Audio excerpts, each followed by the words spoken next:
आज तो जब मैं माननीय विपक्ष के नेता को सुन रहा था तो आज मुझे नया नया ज्ञान प्राप्त हो रहा था। 6-7 साल की उम्र में आदमी युवा हो जाता है, ये पहली बार सुना है। तपस्या से गर्मी आती है, ये दूसरा ज्ञान प्राप्त किया।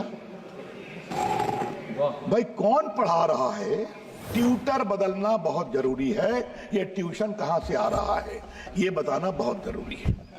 अगर भारत का संविधान आज बनता सर, 1 मिनट के लिए मान लीजिए, और इसी संविधान में ये चित्रों को लाने की कोशिश की होती तो कितना हंगामा करते हो।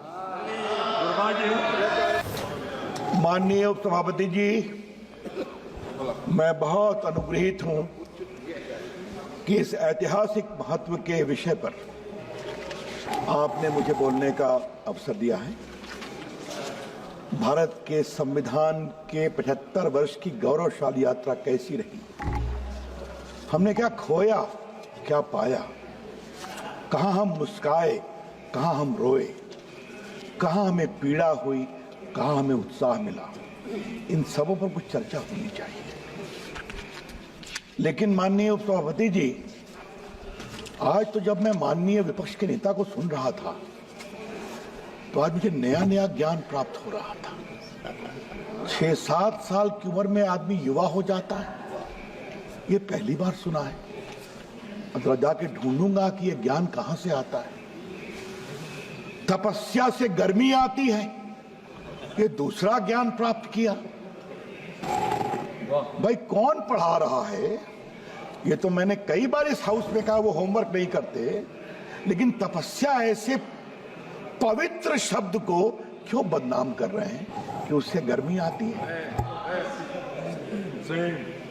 माननीय विपक्ष के नेता को बड़ी विनम्रता से कहना चाहूंगा, तपस्या है जिससे महान ऋषियों ने समर्पण किया शाश्वत रूप से, क्योंकि अनंत के साथ में यह होती है तपस्या। और तपस्या अगर जानना हो तो एक बार गांधी जी को पढ़े। मुझे मालूम है सावरकर के प्रति उनको बहुत परेशानी होती है। एक बार इस सदन में मैंने आग्रह करूंगा, एक बार इनको अंडमान निकोबार की सेलुलर जेल में ले जाया जाए, जहां 11 साल सावरकर बंद थे। मैं 3 बार गया हूं उसमें, और जब भी गया हूं तो रोया हूं। उनको लिखने के लिए कलम तक नहीं मिलती थी और नीचे कच्ची फांसी दी जाती थी ताकि दर्द हो और सावरकर डरे। ठीक है, आप अपने राजनीति के लिए जो कुछ भी बोलिए, लेकिन जिस व्यक्ति ने देश के लिए इतना त्याग किया, उनके भाई की मृत्यु अंडमान में हो गई, उसके बारे में ऐसे शब्द का प्रयोग न करें, ये मैं बहुत विनम्रता से कहूंगा। और फिर कहूंगा, ट्यूटर बदलना बहुत जरूरी है। ये ट्यूशन कहां से आ रहा है ये बताना बहुत जरूरी है। अध्यक्ष जी, उपसभापति जी, संविधान को बनाने वाले महान लोग थे। उन्हें आज 70वें वर्ष में विनम्र प्रणाम करता हूं। किसका नाम लूं? डॉक्टर अम्बेडकर का लिया गया, नेहरू जी का लिया गया, राजेंद्र बाबू का लिया गया। 2 नाम उधर से कभी चर्चा क्यों नहीं होते हैं? सरदार पटेल और मौलाना आजाद क्यों? मैं तब से देख रहा था विपक्ष के नेता कब सरदार पटेल का नाम लेंगे। और आज जब 75 वर्ष की बात हो रही है तो माननीय संसदीय कार्य मंत्री ने डॉक्टर अंबेडकर को 89 में मिला भारत रत्न की चर्चा की। मैं पीड़ा से एक और बात कहना चाहता हूं, सरदार पटेल नहीं होते तो ये देश बिखर गया होता। इस हाउस में मैं बहुत ईमानदारी से बोलना चाहता हूं, 550 से ऊपर रियासतें थी, सबको सरदार पटेल ने हैंडल किया, सब भारत में मिल गए। एक को नेहरू जी ने हैंडल किया, बाद में नरेंद्र मोदी को ठीक करना पड़ा। यह है कश्मीर भारत का मुकुट है। क्या क्या बात की गई। वाल्मीकि रामायण लिखने वाले वाल्मीकि कौन थे? संत रविदास कौन थे? उन्होंने अपने तप से अपने को ईश्वर से कहां जोड़ा था, कभी जानने की कोशिश करते हैं वो? तो कृपया करके कहते हैं, जब भारत का अभंग मुद्रा दिखाते हैं, कृपया करके भारत की विरासत को समझें। सर, वो भारत के संविधान निर्माताओं ने क्या सोचा सर? क्या सोचा सर? कि भारत के आम इंसान को, आम नागरिक को भारत की नीति तय करने का अधिकार देना, ये सवाल था। कौन, किसको अधिकार मिले शासन का डेमोक्रेटिक गवर्नमेंट में? और सर, हमें सैल्यूट करना है कि न जाति, न धर्म, न उपासना पद्धति, न शिक्षा, कौन कितना अमीर है, कितना गरीब है, कौन पुरुष है, कौन महिला है, कोई अंगड़ा है, कोई पिछड़ा है, सबको अवसर मिलेगा वोट देने का, और उनके वोट से भारत का भविष्य तय होगा। आज सर 75 साल की सबसे बड़ी सीख क्या है? भारत का आम नागरिक जानता है कि अपने वोट की ताकत से हम किसी को भी जिता सकते हैं और किसी को भी हरा सकते हैं।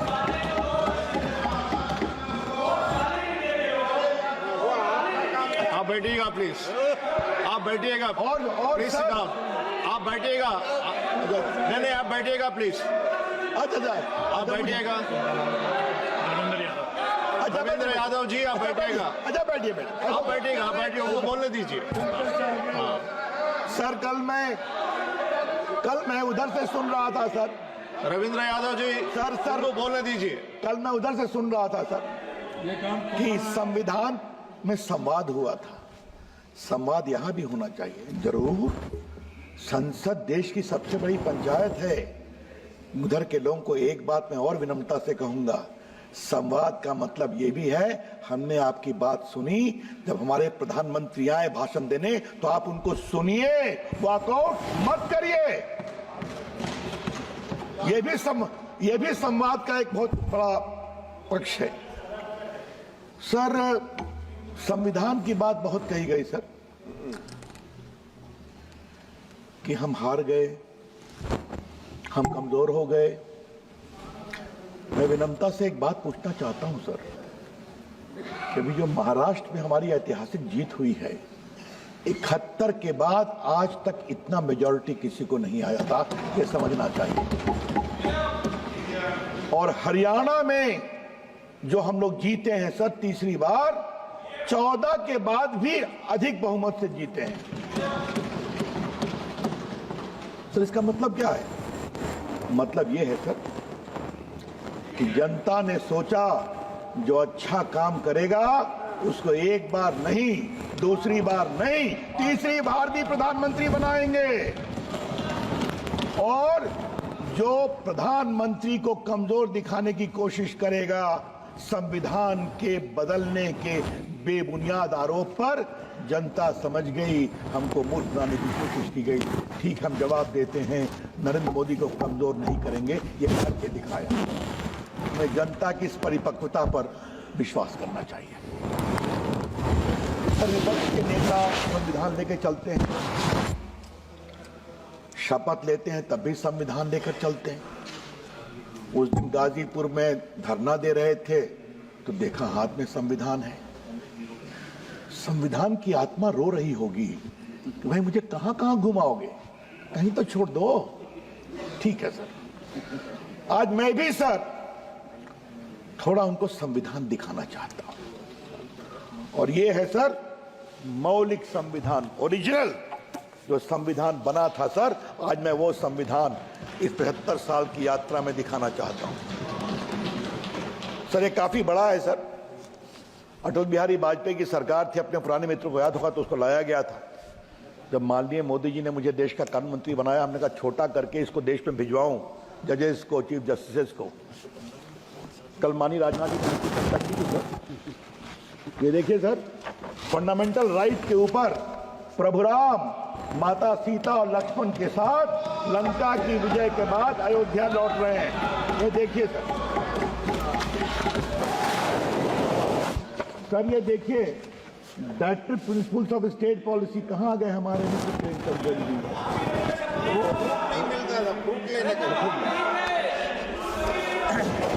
सर। ये देखिए सर, भगवान कृष्ण अर्जुन को महाभारत में गीता का ज्ञान दे रहे हैं, ये इसमें सर इसमें महाबुद्ध हैं सर, इसमें महावीर हैं सर, इसमें नटराज भी हैं सर।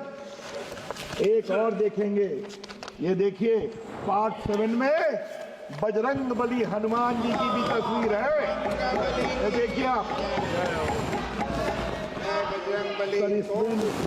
इसमें सब ये देखिए प्रभु नटराज की तस्वीर है, और ये देखिए सर गुरु गोविंद सिंह है, झांसी की रानी है, छत्रपति शिवाजी हैं, अकबर हैं, बाबर औरंगजेब नहीं है।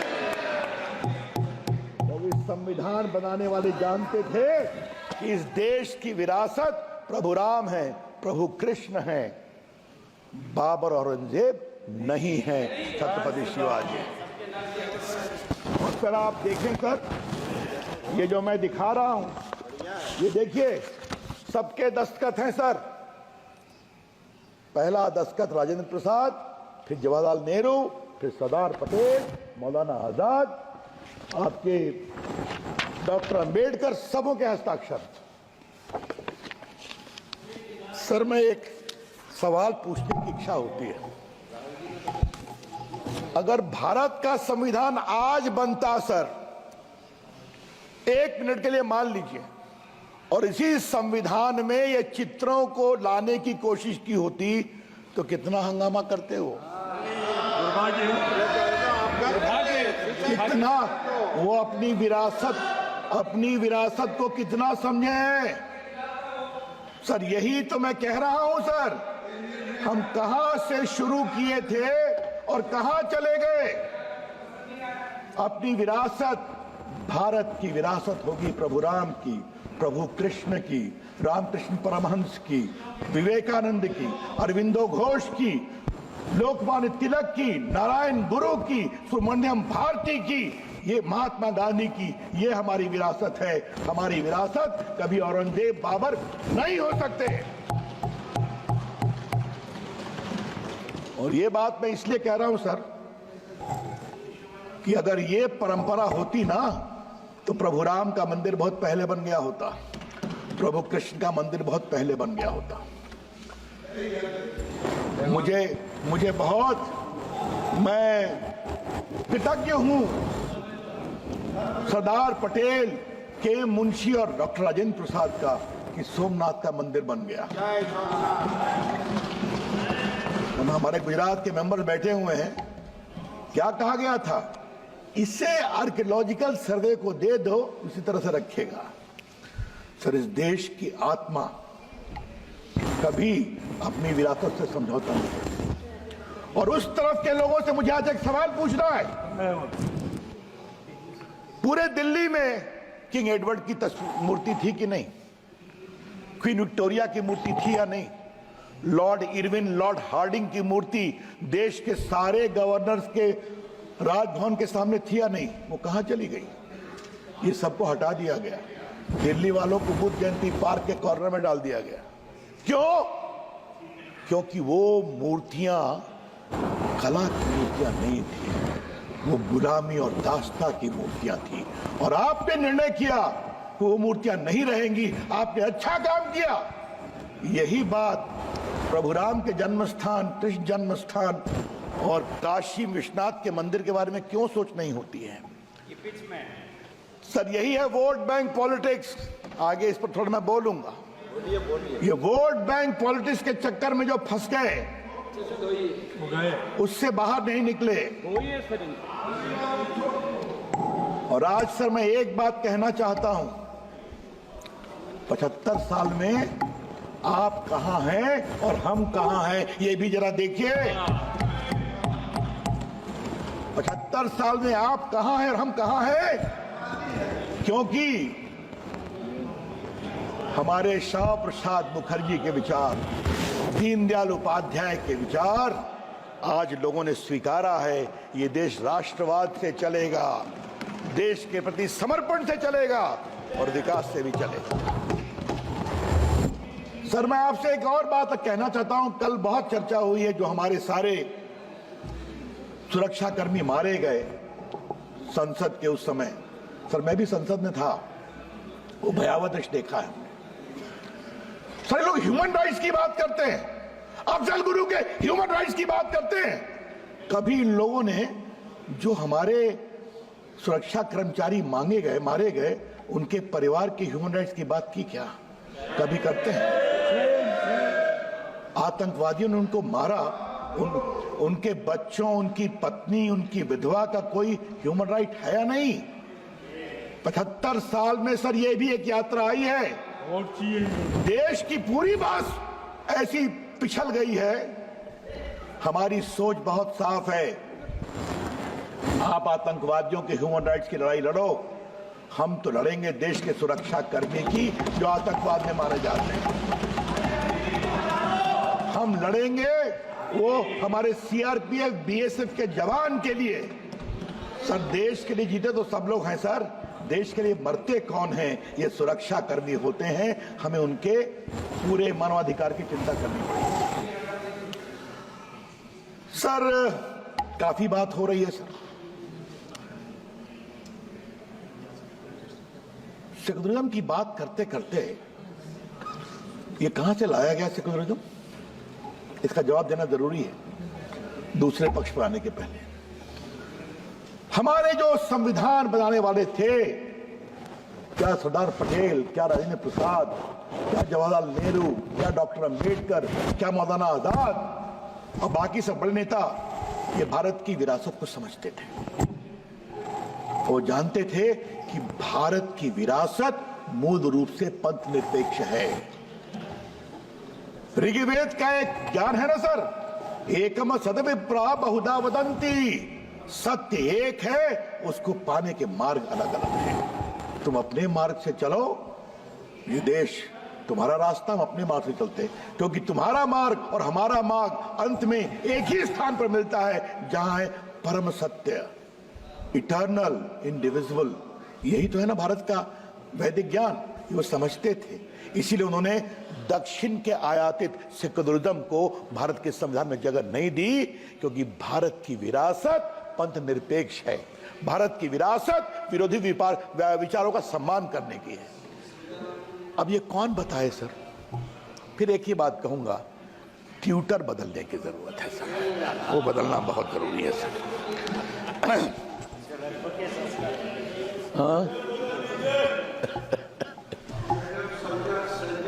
सर, आज कुछ इमरजेंसी की बात करनी है सर। मेरा परम सौभाग्य है सर कि मैं संघ का स्वयंसेवक भी रहा हूं। अखिल भारतीय विद्यार्थी परिषद में 13 साल काम किया है और मैंने लोकनायक जयप्रकाश की अगुवाई में बिहार आंदोलन में भी भाग लिया। भ्रष्टाचार मिटाना है, नया बिहार बनाना है। और सर कमाल हुआ सर, शुरू हुए हम लोग की इतनी पिटाई हुई थी लाठियों से, दुबले पतला था बहुत उस समय सर, स्वर्गीय सुशील मोदी और हम दोनों इतनी लाठियों से पिटे थे कि आज भी याद करता हूं तो पीड़ा होती है। मीसा में बंद कर दिया गया था सर, और कैसे गिरफ्तार किया गया था? मैं घर से भभुआ जा रहा था, 10 पुलिस वाले मुझे उठा करके पटक करके जीप पे डाल दिए, मैं गश आकर बेहोश हो गया था। ये सब देखा है। क्या ये लोग बात करेंगे? क्या बात करेंगे? संघर्ष से आए, लाठी भी खाया है, गोली भी खाई है, तब यहां पहुंचे हैं। किसी के परिवार में बैठने के कारण नहीं आए हैं, ये समझना बहुत जरूरी है।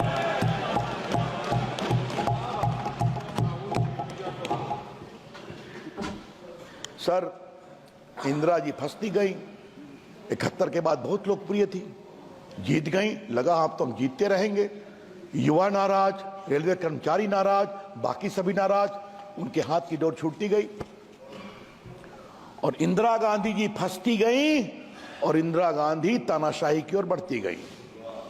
और मैं इसको प्रूव करना चाहता हूं सर, उनका खिलाफ इलेक्शन केस हुआ था इलाहाबाद हाई कोर्ट में, हमारे राज नारायण जी ने उस केस को किया था, उसका नाम प्रयागराज है सर, लेकिन अभी हाई कोर्ट गिरिराज बाबू इलाहाबादी है, उसको बदलना पड़ेगा। आप सही कर रहे हैं। तो सर वो इलेक्शन हार गई क्योंकि सरकारी पदाधिकारियों के दुरुपयोग का मामला था। सर 12 जून को उनका इलेक्शन सेटिस्फाइड हुआ और 6 साल के लिए उनको डिबार कर दिया गया। आज मैं सदन में इसलिए बता रहा हूं कि वो नीचे जाए, देश के सामने जाए, नौजवानों के सामने जाए। सर वो सुप्रीम कोर्ट आई, 24 जून को कृष्णा अय्यर साहब सुप्रीम कोर्ट के जज थे, अब वो नहीं रहे। सर जी कृपया कंक्लूड कीजिए। कहा कि आप प्राइम मिनिस्टर रहेंगी, सदन में आ सकती हैं, न बोलेंगी न वोट देंगी, न आपको तनख्वाह मिलेगी। लेकिन सर बहुत देश में आंदोलन शुरू हो गया। सर 25 जून को लोकनायक जयप्रकाश नारायण, आप जरा शांत रहिए ना, लोकनायक जयप्रकाश नारायण की एक रैली थी रामलीला ग्राउंड पर सर, लाखों की संख्या थी सर। उन्होंने कहा, एक बहुत बड़ी बात कही सर, रामधारी सिंह दिनकर हमारे बिहार के कवि, जो राष्ट्र कवि हैं, सिंहासन खाली करो कि जनता आती है। कंक्लूड कीजिएगा sir. Sir give me 5-7 minutes, I just conclude. Sir आपको बताऊं, सीधा इमरजेंसी लगा दी गई और ये हमें बोलते हैं लोकतांत्रिक मान्यताओं की बात, अभंग मुद्रा दिखाते हैं। भारत में इंटरनल इमरजेंसी पहली बार लगी थी और कैबिनेट का अप्रूवल नहीं हुआ था। राष्ट्रपति फखरुद्दीन अहमद नहीं मान रहे थे, इंदिरा जी ने हड़काया, हमने तुमको बनाया, साइन करो, उन्होंने साइन कर दिया और सुबह में 6 बजे कैबिनेट की मीटिंग से रेटिफाई किया गया। सर क्या क्या हुआ, लोग जेल चले गए। राधा मोहन जी सही बोल रहे हैं, वो भी उस आंदोलन के साथ ही हैं सर। किसको किसको, हमारे कहाँ गए, मुलायम सिंह भी जेल में थे, पता है ना, लालू जी भी जेल में थे और डीएमके की सरकार को डिसमिस किया गया था इमरजेंसी में, ये भी याद रखें, समझे आप। और आरएसएस को बैन किया गया था, जेपी को गिरफ्तार किया गया था, अटल बिहारी वाजपेयी को, नानाजी देशमुख को, सर जॉर्ज फर्नांडिस के भाई को, लॉरेंस फर्नांडिस को इतना मारा गया था बेंगलोर में कि जब मूर्छित हो गए तो उनको मुश्किल से ले गए अस्पताल में। क्या क्या अत्याचार किया इन लोगों ने। राष्ट्रीय स्वयंसेवक संघ के सदस्यों को सर नाखून नोचा गया। और सर सबसे तो मजा किया सर हमारे दिल्ली में पत्रकारों के ऊपर, ये जो बहादुर शाह जफर मार्ग है ना, इसका पूरा बिजली काट दी गई। Sir last 1 minute sir, please conclude. Last 5 minutes give me, I will conclude. Lal please sir, something very important I am saying. Please allow sir, सारे अखबारों की बिजली काट दी है। सेंसर मानोगे तो हम मानेंगे। और सर हम बहुत तारीफ करेंगे सर इंडियन एक्सप्रेस की और रामनाथ गोयनका की, वो हिम्मत के साथ डटे रहे और उन्होंने नहीं माना। आप सुनेंगे सर कितना अत्याचार हुआ। जेपी को गिरफ्तार कर गए थे, मुझे जेपी ने कहा है, हरियाणा ले गए थे। सुबह में वो नाश्ता कर रहे थे तो एक गेस्ट हाउस पे देखे बाहर मोरारजी भाई टहल रहे हैं। कहा अरे हमको उनसे मिलने दो। कहा नहीं मिल सकते, ऊपर थे वो बंद। कहा तुम हम दोनों के बीच में बैठ जाओ, आप नहीं मिल सकते। सर जेपी की किडनी खराब हो गई सर, वो मुंबई के जसलोक अस्पताल में थे सर, 26वें फ्लोर पर। उनको कहा इनको धूप की जरूरत है वरना ये गए। उनको धूप देखी, नीचे जनता खड़ी हो जाएगी। जब सोली स्वराज ने कहा कि हम हाईकोर्ट मूव करेंगे, तब इनको आधे घंटे के लिए बैठने दिया। सर ये अत्याचार हुआ है। सर धर्मवीर भारती ने कविता लिखी है, सुनिए आप भी हमारे समाजवादी मित्र। क्या कहा था उन्होंने, सर मैं हाउस में कहना चाहता हूं, खलक खुदा का, मुल्क बादशाह का, हुक्म शहर कोतवाल का। मुनादी है कविता, डुगडुगी। खलक खुदा का, मुल्क बादशाह का, हुक्म शहर कोतवाल का। सबों को खबरदार क्या आता है कि अपने खिड़की दरवाजे बंद कर ले, गिरा ले पर्दे और बच्चों को सड़कों पे अकेला न छोड़े, क्योंकि एक 74 बरस का बूढ़ा अपनी कांपती आवाज में सड़कों पे सच बोलता हुआ निकल पड़ा है। सर अटल बिहारी वाजपेयी की कविता है, जेल में हम टूट सकते हैं मगर झुक नहीं सकते। सर आज तक आपने माफी मांगा। सर 5 मिनट वक्त दीजिए सर, जुडिशरी में बोलना बहुत जरूरी है सर, 5 मिनट वक्त दीजिए काइंडली सर। इन्होंने जजेस को सुपरसीड किया। फिर मौका मिलेगा सर, और भी मौका मिलेगा, और भी लोग हैं बोलने के लिए, बस बस पाँच मिनट। और भी लोग हैं बोलने के लिए, उनको भी समय देना चाहिए। उन्होंने किसको सुपरसीड नहीं किया सर? सर आपको फिर समय मिलेगा, फिर मिलेगा। सर प्लीज सर आप बोल रहे सर आप और HR खन्ना जिन्होंने एडीएम जबलपुर में उन्होंने कहा इमरजेंसी में भी लोगों के मानवाधिकार नहीं हो सकते, हट सकते। सर उनको 2 महीना के लिए भी भारत का मुख्य न्यायाधीश नहीं बनने दिया क्योंकि उन्होंने डिसेंट किया था। ये लोग क्या बात करते हैं सर। और मालूम है सर, जब उस केस की सुनवाई हो रही थी, इसी जैसे HR खन्ना ने पूछा attorney general, if a person is shot while he being arrested, does he have any relief? का no, in emergency has no relief। ये शर्मनाक बात करने वाले सर जी धन्यवाद, धन्यवाद सर जी। क्या जुडिशरी, क्या प्रेस, शैलजा जी, धन्यवाद सर जी, धन्यवाद सर जी।